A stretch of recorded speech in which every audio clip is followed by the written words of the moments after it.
Students welcome two equations IAS. Last session में हमने preamble discuss करा था कॉन्स्टिट्यूशन का, उससे आगे हमें कंटिन्यू करना है। तो डिस्कस करते हैं कॉन्स्टिट्यूशन की। जब हम बात करें तो कॉन्स्टिट्यूशन में एक तो प्रीएम्बल, ओरिजिनली अगर हम बात करें तो ओरिजिनली हमारे पास प्रीएम्बल 395 आर्टिकल्स, 8 शेड्यूल्स, 22 पार्ट्स हुआ करते थे। ठीक है, प्रेजेंट की अगर हम बात करें तो प्रेजेंट में preamble more than 470 articles, 12 schedules और 25 पार्ट्स अब कॉन्स्टिट्यूशन में हो चुके हैं। क्योंकि जब इंडिपेंडेंस मिली 1950 में, जब कॉन्स्टिट्यूशन लागू हुआ, तब ओरिजिनली इतना था।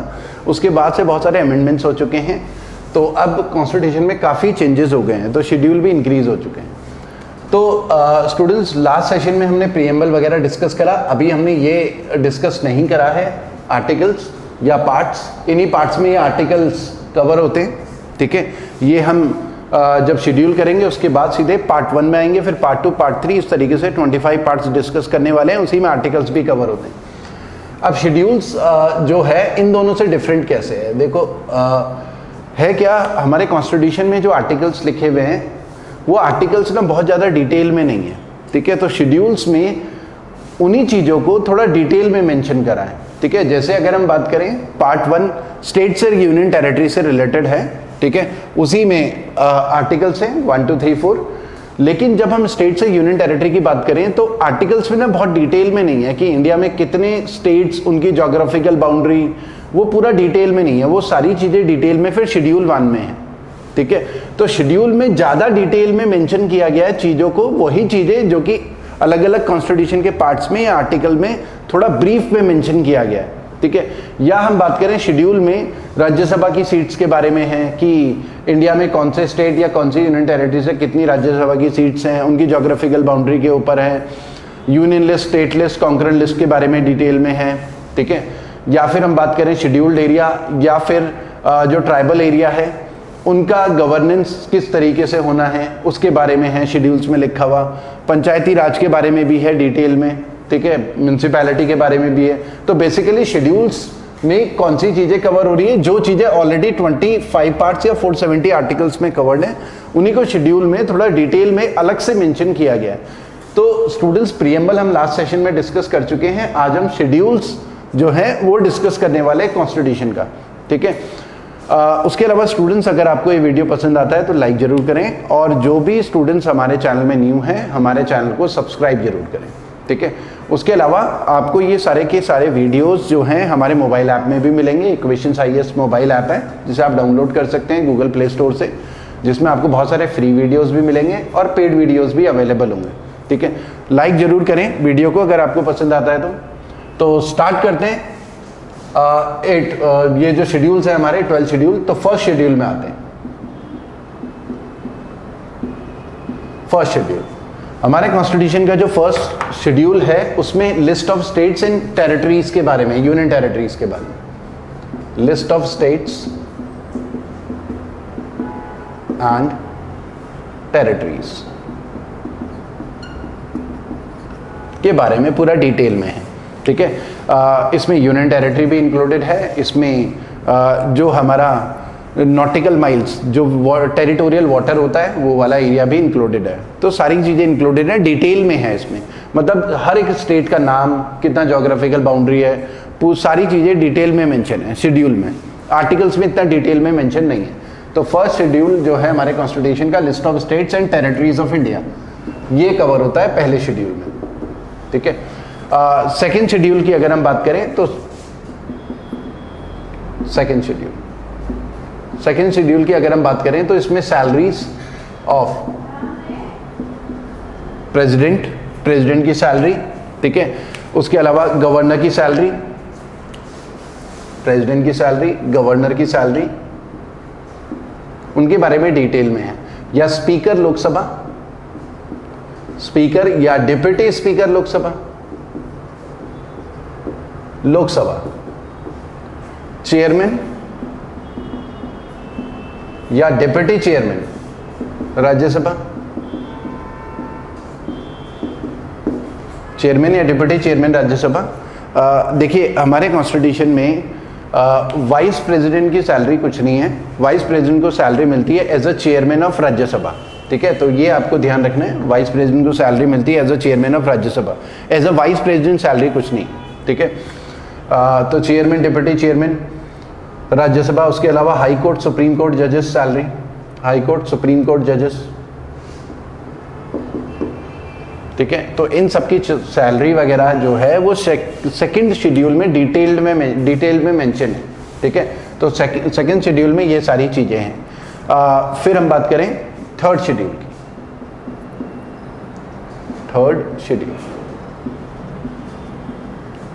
थर्ड शेड्यूल में ओथ एंड अफर्मेशंस। ये ओथ एंड एफर्मेशन, जैसे हमने देखा है कि कई मिनिस्टर्स जो हैं ओथ लेते हैं, ठीक है। उसमें faith and allegiance to constitution होता है, सीक्रेसी की ओथ होती है।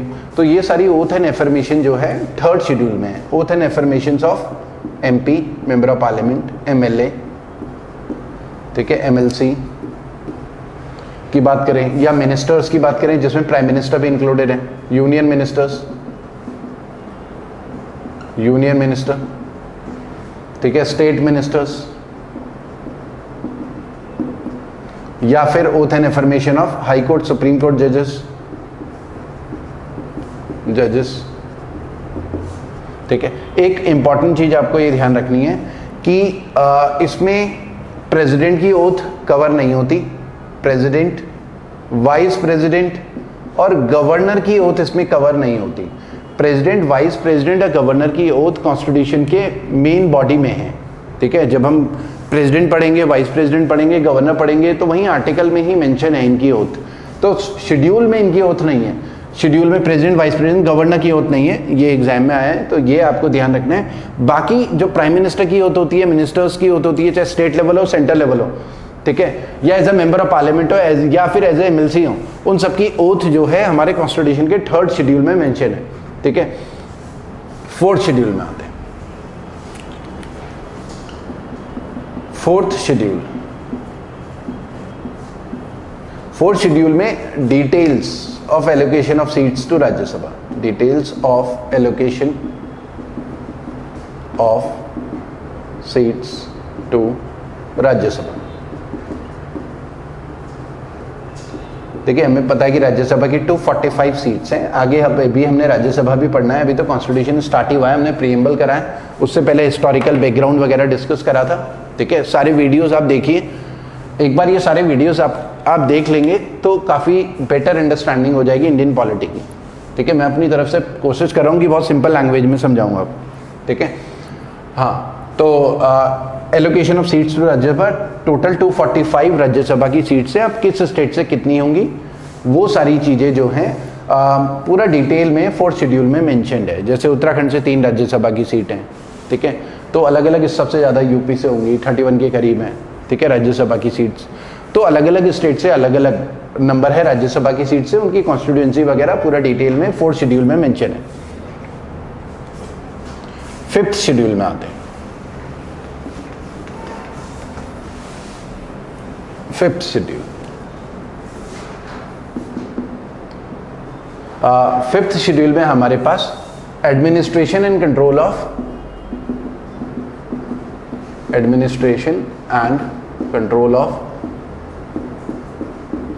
Scheduled and tribal areas. पूरे इंडिया में अलग अलग जो शेड्यूल्ड और ट्राइबल एरियाज हैं, ठीक है, और कौन से शेड्यूल्ड या ट्राइबल एरिया होंगे वो प्रेसिडेंट के नोटिफिकेशन से डिक्लेयर होते हैं कि इंडिया में कौन से शेड्यूल्ड एरिया हैं, कौन से ट्राइबल एरिया हैं, प्रेसिडेंट के नोटिफिकेशन से डिक्लेयर होते हैं, ठीक है। तो उनका एडमिनिस्ट्रेशन एंड कंट्रोल किस तरीके से करना है, क्योंकि बेसिकली ये सारे शेड्यूल्ड या ट्राइबल एरिया स्टेट के अंडर ही आते हैं। अब क्या जो स्टेट गवर्नमेंट है उनको जो है उनको एडमिनिस्टर करें, तो हमारे जो फिफ्थ शेड्यूल है उसमें इनका जो एडमिनिस्ट्रेशन होता है, अलग अलग जो है काउंसिल्स बनाई जाती हैं, डेवलपमेंट काउंसिल एंड शेड्यूल्ड या ट्राइबल एरिया में, और इनका गवर्नेंस जो है ना सेंट्रल गवर्नमेंट देखती है बेसिकली थ्रू गवर्नर, मतलब चीफ मिनिस्टर या स्टेट गवर्नमेंट का से थोड़ा सा कम हो जाता है ऐसे शेड्यूल्ड या ट्राइबल एरिया में, क्योंकि गवर्नर के थ्रू सेंट्रल गवर्नमेंट वहां का एडमिनिस्ट्रेशन या कंट्रोल देख रही होती है शेड्यूल्ड या ट्राइबल एरियाज के लिए, ठीक है, अब आते हैं हमारे पास 6th शेड्यूल। 6th शेड्यूल भी ट्राइबल एरिया के लिए है, लेकिन नॉर्थ ईस्ट के 4 स्टेट्स के लिए है केवल। ठीक है, तो पूरे इंडिया के लिए तो 5th शेड्यूल में कवर है, शेड्यूल्ड ट्राइबल एरिया के एडमिनिस्ट्रेशन से रिलेटेड, लेकिन नॉर्थ ईस्ट के लिए नॉर्थ ईस्ट के 4 स्टेट के लिए 6th शेड्यूल में है। ठीक है, तो इसमें एडमिनिस्ट्रेशन एंड कंट्रोल ऑफ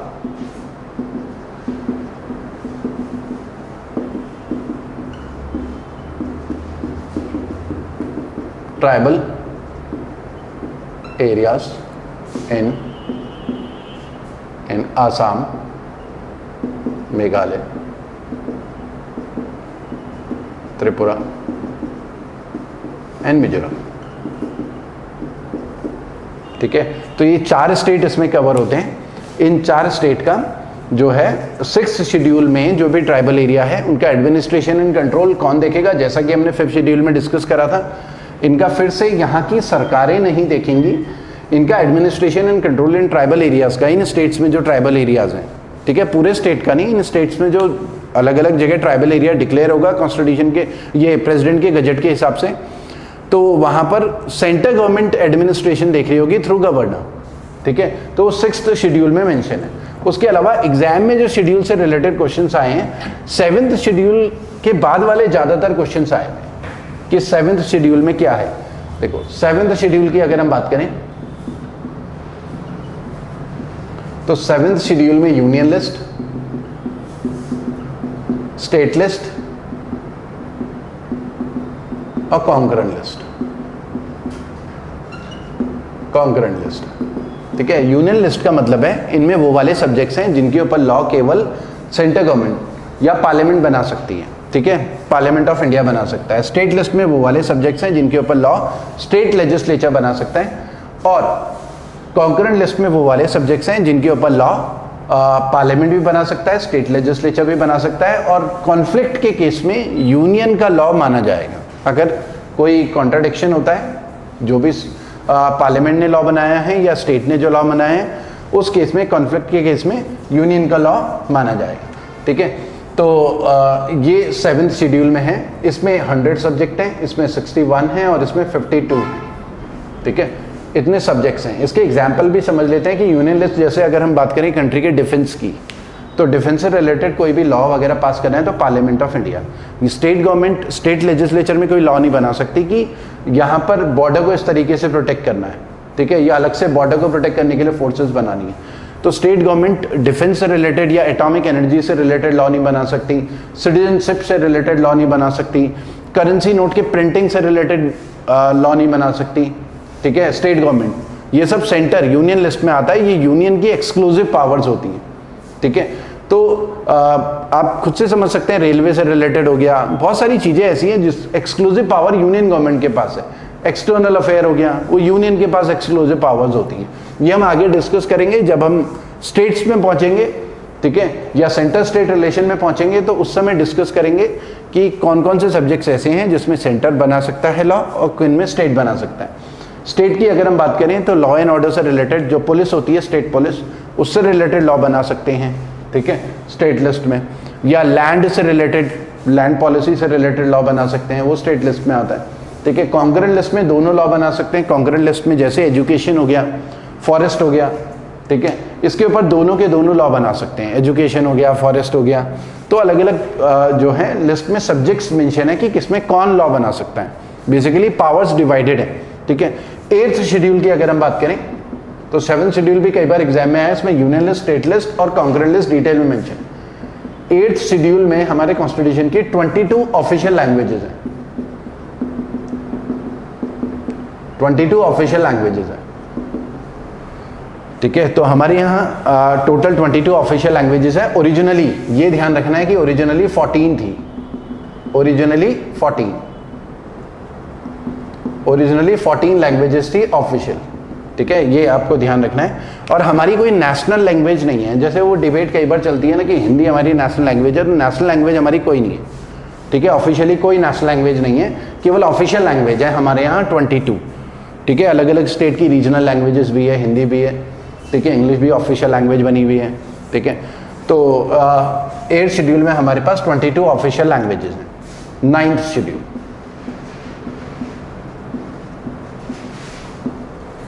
देखो 9th शेड्यूल ओरिजिनली हमारे कॉन्स्टिट्यूशन में हमने अभी डिस्कस करा शुरुआत में कि ओरिजिनली 8 ही शेड्यूल थे। 9th शेड्यूल हमारे कॉन्स्टिट्यूशन में बाद में first constitutional amendment act CAA 1951 में ऐड हुआ, क्योंकि बहुत सारे लैंड रिफॉर्म्स करे गए थे और वो लैंड रिफॉर्म्स लोगों के फंडामेंटल राइट्स को वायलेट कर रहे थे। अब क्योंकि लोग कोर्ट जा रहे थे तो फंडामेंटल राइट के इन्फोर्समेंट के लिए जब लोग कोर्ट जाएंगे तो सुप्रीम कोर्ट क्या करेगा, कॉन्स्टिट्यूशन को ही इंटरप्रेट करेगा। तो उसके इंटरप्रिटेशन के हिसाब से बहुत सारे लॉ जो हैं नल एंड वॉइड डिक्लेयर हो सकते थे, क्योंकि लैंड रिफॉर्म्स में क्या है कि सरकार लोगों की प्रॉपर्टी वगैरह ले रही थी जिनके पास ज्यादा प्रॉपर्टी थी, तो राइट टू प्रॉपर्टी उस समय फंडामेंटल राइट हुआ करता था। ठीक है, तो लैंड रिफॉर्म्स में से बहुत सारे जो लैंड रिफॉर्म से रिलेटेड लॉज हैं, रेगुलेशंस हैं, उनको प्रोटेक्ट करने के लिए जरूरी था कि एक नया कॉन्स्टिट्यूशन में अमेंडमेंट किया जाए और उन लॉज को प्रोटेक्ट किया जाए। ठीक है, तो वैलिडेशन ऑफ सर्टेन एक्ट, इसमें 9th शेड्यूल में है validation of certain acts, certain acts and regulations related to land reforms, related to land reforms। मतलब ये इसलिए कॉन्स्टिट्यूशन में जोड़ा गया ताकि लोग कोर्ट में जाकर उन लॉस को जो सरकार ने लोगों की भलाई के लिए, सोशलिज्म के लिए बनाए हैं, ठीक है, प्रॉपर्टी या जमीन इक्वली डिस्ट्रीब्यूट हो सब में, जिनके पास ज़्यादा ज़मीन हो, सीलिंग एक्ट वगैरह थे, किसी के पास 500 बीघा ज़मीन है, उनसे 500 बीघा ज़मीन लेने के बाद कुछ ज़मीन उन जमींदारों के पास छोड़कर बाकी लोगों को पट्टे के फॉर्म में बांटी जाए। ठीक है, तो ऐसे एक्ट्स जो लोगों के वेलफेयर के लिए थे, लैंड रिफॉर्म्स, उनको प्रोटेक्ट करने के लिए था। ठीक है, तो 9th शेड्यूल में कवर होते हैं फर्स्ट कॉन्स्टिट्यूशनल अमेंडमेंट एक्ट, ये था। ठीक है, फिर आता है 10th शेड्यूल।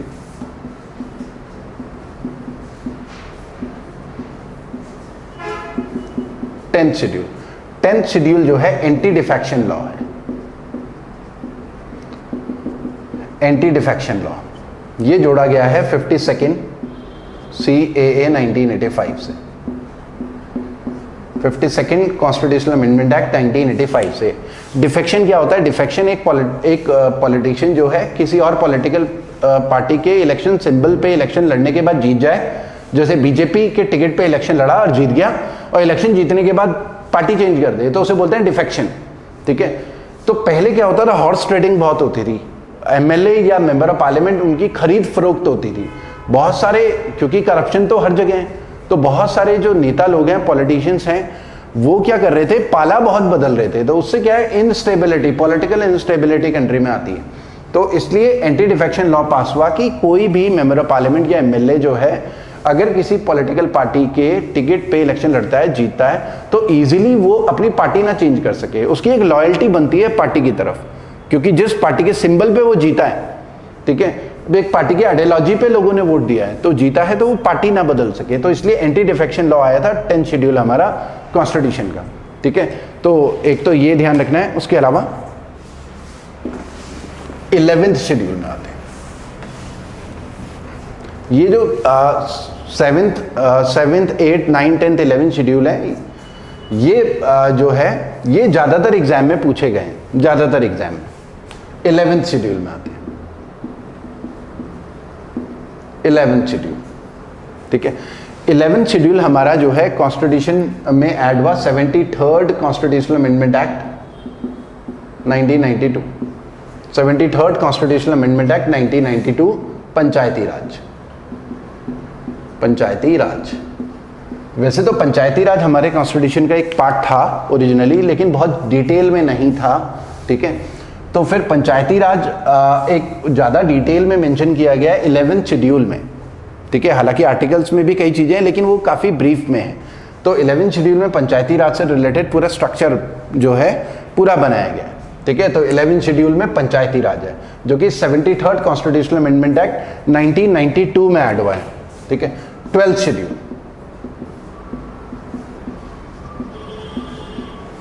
12th शेड्यूल हमारा ऐड हुआ है 74th कॉन्स्टिट्यूशनल अमेंडमेंट एक्ट 1992 से, और यह है म्यूनिसिपैलिटी। ये बेसिकली दोनों क्या है, लोकल सेल्फ गवर्नमेंट है, local self government. Local self government का मतलब है कि इंडिया में 2 टियर स्ट्रक्चर था। सेंटर पे तो सेंटर गवर्नमेंट है यूनियन में, और स्टेट में स्टेट गवर्नमेंट है। लेकिन अगर हम रूरल एरिया की बात करें या अर्बन एरिया की बात करें तो वहाँ पर लोकल लेवल पे कोई गवर्नमेंट नहीं थी। तो फिर सेंट्रल गवर्नमेंट ने क्या करा, पार्लियामेंट ऑफ इंडिया ने 1992 में 2 जो है अमेंडमेंट किए गए, पंचायती राज और म्यूनसिपैलिटी। ये अलग अलग शेड्यूल में भी जोड़े गए, और कॉन्स्टिट्यूशन में एक म्यूनसिपैलिटी से रिलेटेड एक पार्ट भी ऐड हुआ है। पंचायती राज का तो चैप्टर ऑलरेडी था उसमें, लेकिन म्यूनसिपैलिटी का चैप्टर बाद में ऐड हुआ है, ठीक है। तो ये सारी चीज़ें हैं। अच्छा, पंचायती राज तो आपको पता ही होगा कि रूरल एरिया में पंचायत के इलेक्शंस वगैरह होते हैं, वहाँ पर ग्राम पंचायत ब्लॉक लेवल पे होता है, ठीक है। पंचायत समिति वगैरह होती हैं, जिला परिषद वगैरह, तो वहाँ पर इलेक्शंस होते हैं रूरल एरिया में। और अर्बन एरिया में जैसे आपने देखा होगा नगर निगम या म्यूनसिपल कॉरपोरेशन हैं, नगर पालिका हैं या नगर परिषद है, अलग अलग लेवल पे हैं, ठीक है। तो जो 12th शेड्यूल है उसमें म्यूनसिपैलिटी अर्बन एरिया के लिए लोकल सेल्फ गवर्नमेंट की बात कर रहे हैं, तो वो 12th शेड्यूल में मेंशन है डिटेल में। तो स्टूडेंट्स इतना ही करते हैं आज के सेशन में, फिर इससे आगे हम कॉन्स्टिट्यूशन के पार्ट 1 से स्टार्ट करेंगे। Thank you.